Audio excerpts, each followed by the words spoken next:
Welcome to another episode of Technology for Independence with Christopher Cooley. Today we're going to be talking with Jim Alloway, who's with Pilot Dogs. So stay tuned.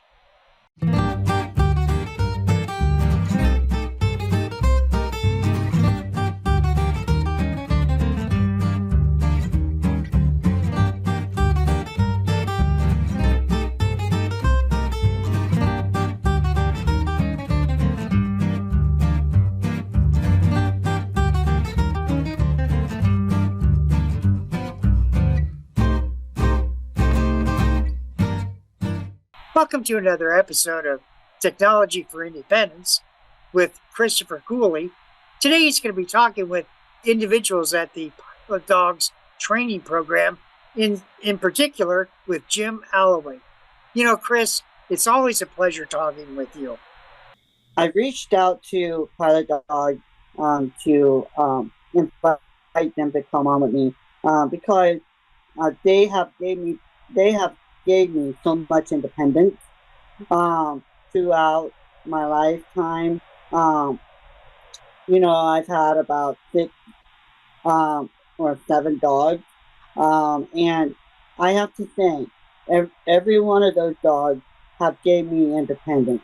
Able to get out into the community, able to enjoy my community and go anywhere I want to go without any problem. And they've been there supporting me.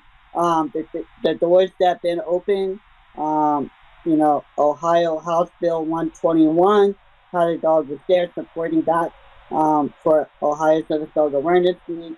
And also, they allow us to be able to come and experience the work of a guide dog and be able to learn the independence. So tell us who your guest is. I do have Jim, the director of Pilot Dog, with me, and I will allow him to introduce himself and be able to tell us a little bit about the program. Well, hi guys, thanks so much for having me. It's always an honor and a privilege to be able to talk about Pilot Dogs in whatever format and in any kind of variety and time frame that I'm given. And so thanks very much for having me and having us on today. So how did you get your start with Pilot Dogs? Yeah, so about 2 years ago, little over 2 years ago, I was called to interview for a position that I knew nothing really about. I had not been told that Pilot Dogs was looking for a new CEO. And I'm from Columbus, so I've known about Pilot Dogs my entire life.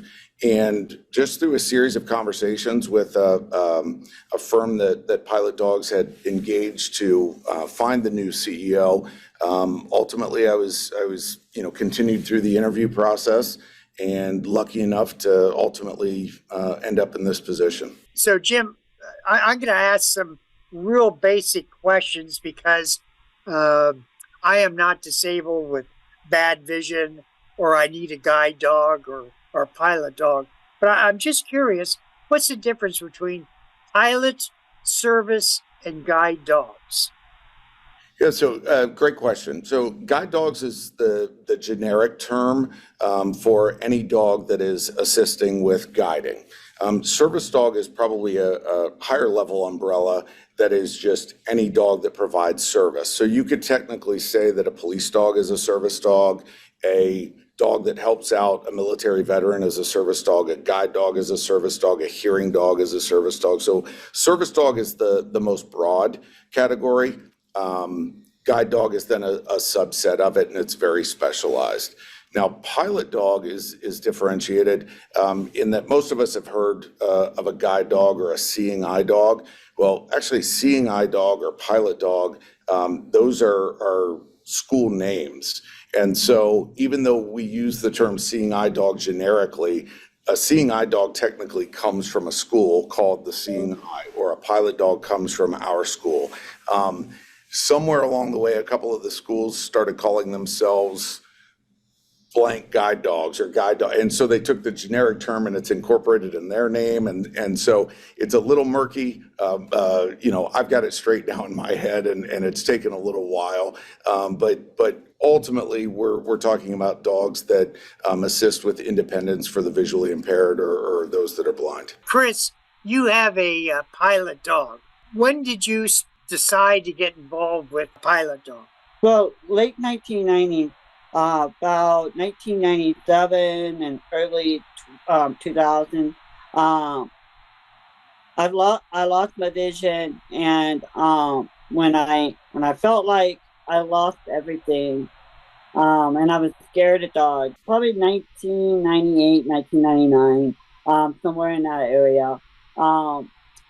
I called Pilot Dog, knowing that I'm scared of dogs, and they, accepted me into their program and helped me overcome that fear of dogs, and showed me that I didn't lose my independence, I gained my independence.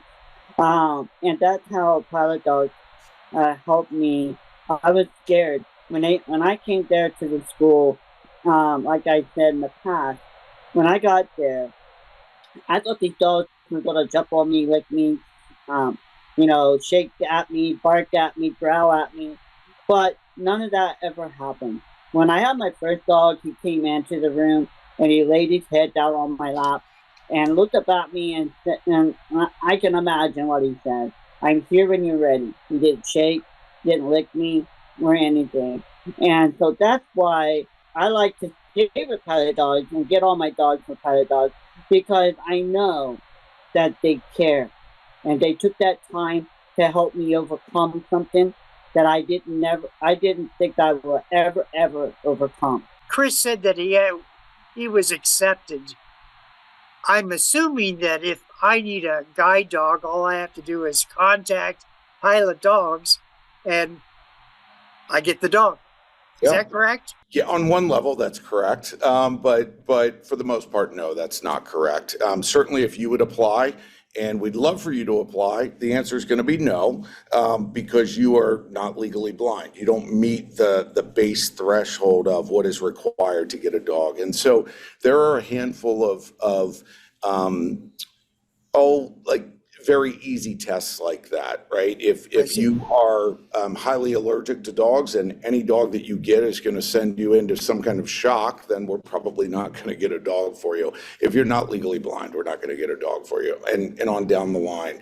And so we're looking through all applications that come in to make sure that number one, you meet those base requirements, but two, we want to make sure that any dog that comes from us is not only a good fit for you, but that you're safe with the dog and that the dog actually provides a value to your life as opposed to, a non-value or a hindrance or is a situation where you're not going to be successful. So there's an application process just like any other school that you would go to.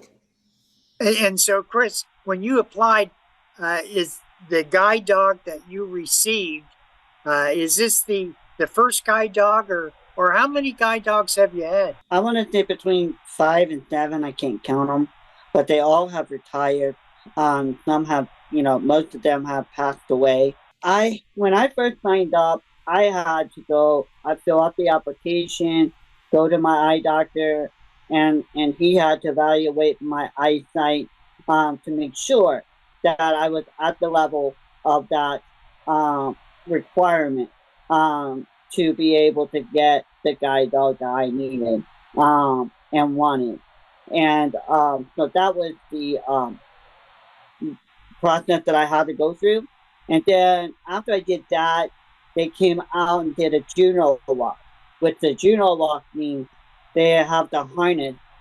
The trainer will have the harness, and then I would hold on to it and walk around with the trainer. And if my mobility at that time is good enough, then I can come in and do, get a guide dog. But if my mobility wasn't good enough, then I had to work on my mobility with a trainer and be able to, build up my mobility to be able to go to the school and get the guide dog that I wanted. And yeah, there was, so many breeds that I could, I picked from. I've always gotten golden, got one black lab, um, and so yeah, that's how I had to apply and be able to receive services. Well, you bring up a good point. I've always seen guide dogs, pilot dogs, be German shepherds. Is that the main breed for having a pilot dog? So German Shepherds are actually a very small minority of guide dogs at this point. And at one point in the and it's funny you bring German Shepherd up, that is historically, that's the breed that I know best. That's what I've grown up with. When I was 2 or 3 years old, our very first family dog was a German Shepherd. And no, I'm not making this next part up. People think I do. But his name was actually Pilot. And it's been this great full circle story for me that we had to get rid of Pilot because the story goes that, my dad was disciplining me at a young age, and Pilot came running across the room and grabbed his arm and wouldn't let him discipline me. Well, now that I've been, so in with German Shepherds and dogs and the full gambit of training, there's no way that that's what Pilot was doing, but it still makes for a great story, right? So German Shepherds, unfortunately, have gone very, very, there's a whole section of German Shepherds that have gone down a bad path from a breeding standpoint, and they just don't have the temperament for it. Then there's a whole group that have really good temperament for it, but they're so high drive that the dogs they can't settle properly. So they still make great police dogs, and they still make great family dogs and personal protection dogs. But if they're asked to sit in a house for, a few days in a row without getting out and running 60 miles, they don't have that containment ability. They don't have the off switch. The other thing that we deal with now, and again, I'm so protective over, I love German Shepherds, so there's a protection element from my standpoint, but all of the guide dog schools are dealing with this, that there's so much liability in the country these days. There is so much of a risk for an accidental bite that if something like that does happen, not only can you sour the breed's name, but you can sour the reputation of guide dogs in general, and we certainly don't want to do anything like that. So nowadays, labs, for the most part, are the universal go-to for guide dogs. There are some schools that will not train any other breeds except for labs. And, my position has been that pilot dogs as a breeding entity, we need to breed and have a breeding program for the dogs that are the most successful. So labs are going to be our chosen breed that we will have a breeding program for. We'll still bring in some of the other breeds, as long as we're able to find good puppies. But that's really difficult as well. And so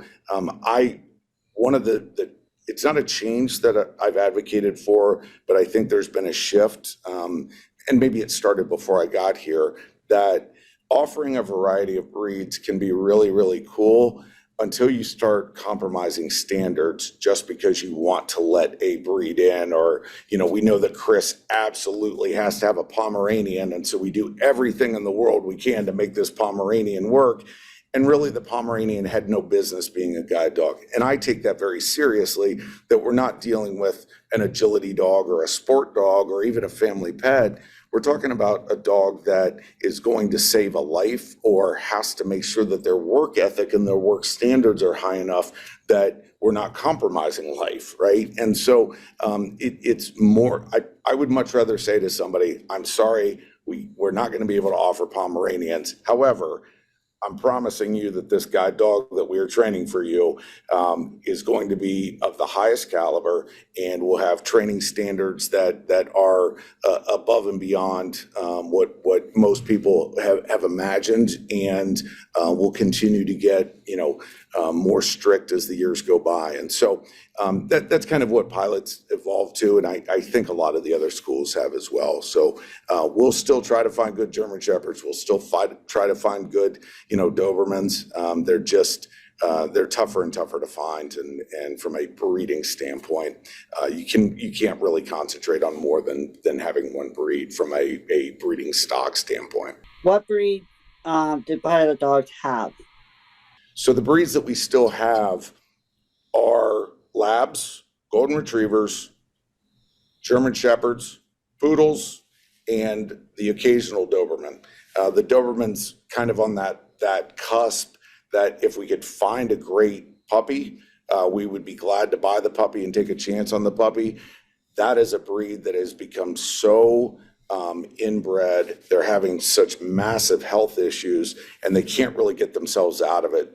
They've got a breeding coefficient, which gets really dicey. It doesn't matter. They're just so inbred that to try to find outside stock is becoming a chore for them. And so the availability just isn't there. What other program do you offer to take it to the last few minutes we have? Yeah, and so you had touched on earlier, Chris, that if somebody doesn't have basic orientation and mobility skills, so O&M skill set, a dog is going to just complicate their life. You've got to have kind of this foundation of orientation and mobility. So that is something that was highly recommended at Pilot Dogs before, but it wasn't mandated. Everybody that comes to the school has to go through an orientation and mobility or O&M course. If they've already had the training before, they show great proficiency, they don't have to go through it again. That's something that was not mandated before that we now require just because of how important it is. And so we've got a full-time O&M instructor who a lot of you know, Steve Hoyt, just a fantastic guy, and he is a phenomenal teacher. He is heading up the O&M program, and he is dedicated 100% of his time to that. We also, we will continue to offer guide dogs for the blind and visually impaired. We also will train military assistance dogs and PTSD dogs for military veterans, as well as a school resource program. And those last three programs are really, we've got the training capabilities to handle it, and two, a lot of times dogs that don't make it as guide dogs for whatever reason end up being fantastic school resource dogs or fantastic PTSD or military assistant or human assistance dogs, service dogs that we will gear toward veterans. But it's a good alternative for those dogs that we've done so much training for. Now they're not going to make it as a guide dog. We've got another program that we can still help and kind of fulfill our mission of helping and assisting people.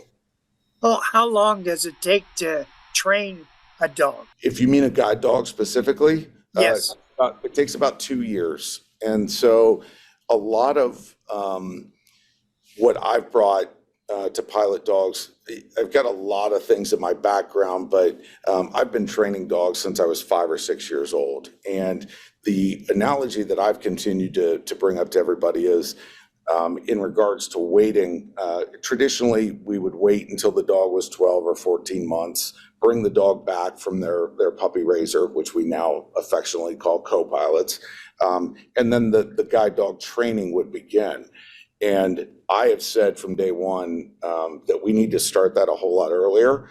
And no different than you would never wait until the dog was 18 months or 12 months old to start housebreaking, right?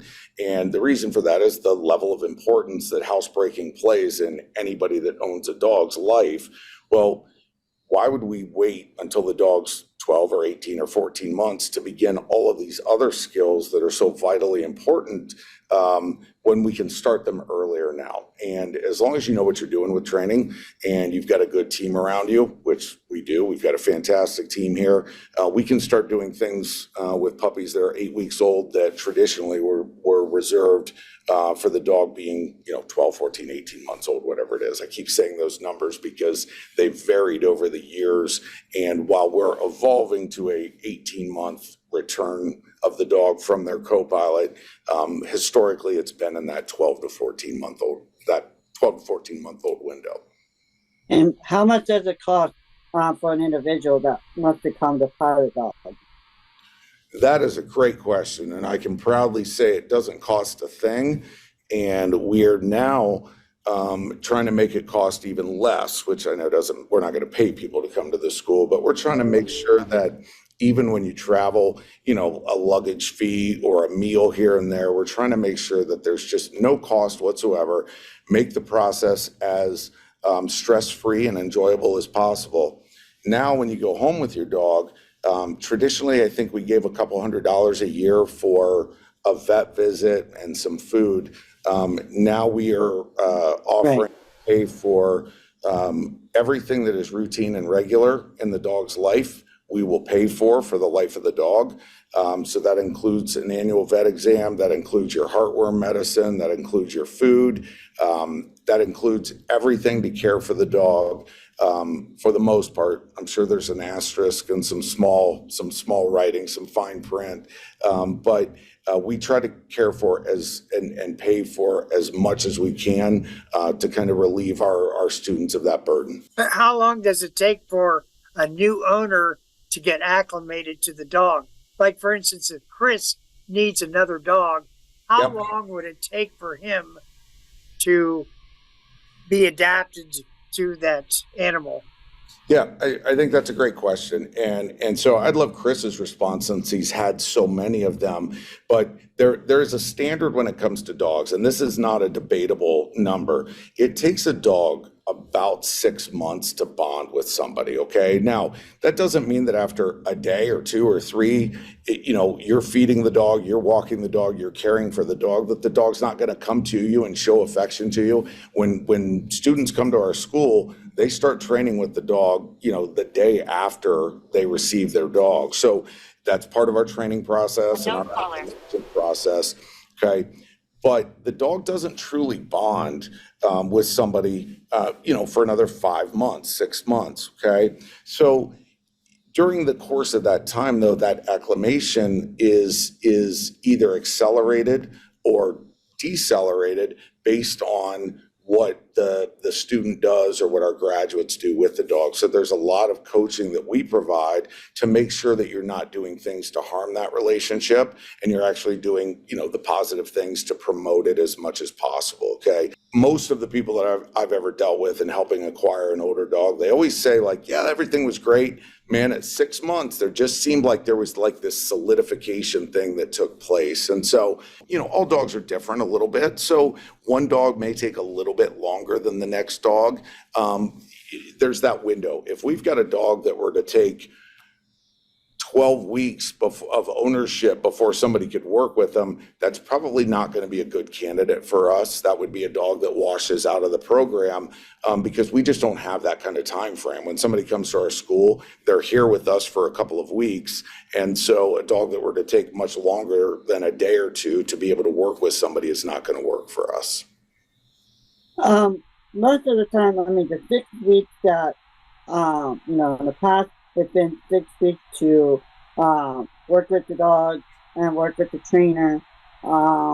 It took probably 6 months to the dog and I to bond. My first dog, it took me a while to get a bond because in the past I've talked about being fearful, and so I had to overcome that. And so after overcoming that, I was able to bond with all my other dogs. I would imagine that you are a man of much experience, Jim. And if you had your choice, what is some wisdom you would like to share to individuals like myself when it comes to pilot dogs or guide dogs? Wisdom to share for somebody who is not ever going to need one, but may encounter one in their everyday life, or has a bunch of money like you that just wants to donate it. Sure. So I would certainly, we do not, as Chris or one of you asked before, we don't charge anything for any of our students. It ultimately, with everything said and done, by the time somebody takes home a dog, you're probably talking somewhere in the $35,000 to $50,000 number of resource that's gone into getting that dog ready to go. And we have no government funding, we have no state funding, we have no continual source of funding by some entity. We survive on private donations. So one of my forms of advocacy or request would be when you're going to donate some money, think of us. And I think we're not Pilot Dogs specifically, but the community of guide dog training organizations. It is an extremely worthwhile group to give to. The second thing I would say is just do a little research and reading up on awareness and what you should and should not do. If you see somebody with a guide dog, and certainly leave them alone and let them work. But there are do's and don'ts, and I think anybody that's got a guide dog, unless they're in a hurry to get to work or something, would probably love to talk to you about it. Ask questions, be curious, and find out as much as you can about what they're going through and about what we do.